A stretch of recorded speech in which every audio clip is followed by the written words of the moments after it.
যদি রাস্তায় কোনো কিছু পড়ে থাকে দেখেন, আপনি জিনিসটা যদি খুব তুচ্ছ হয়, সামান্য হয়, ধরেন কথার কথা 2 টাকার কয়েন, এটা যার হারাইছে সে আর এটা খুঁজতেও যাবে না, আপনি জানেন খুব সামান্য জিনিস, তাহলে সেটা আপনি নিজে গরিব হলে গরিব খেলেন বা কোনো গরিবকে আপনি দান করে দিলেন, আপনি নিজে গরিব হলে আপনি নিজে খেয়ে ফেলতে পারেন বা কোনো গরিবকে দান করে দিতে পারেন।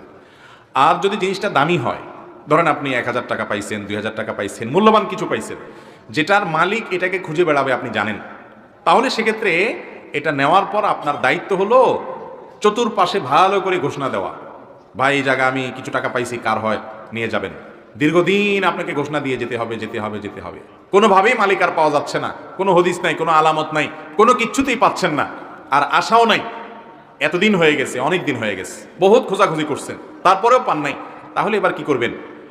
এই টাকা কোনো গরিব, কোনো অভাবী জাকাতের হকদার মানুষকে দিয়ে দিবেন, ওই ব্যক্তির তরফ থেকে, যে আল্লাহ এই টাকার যে মালিক তার তরফ থেকে আমি দান করে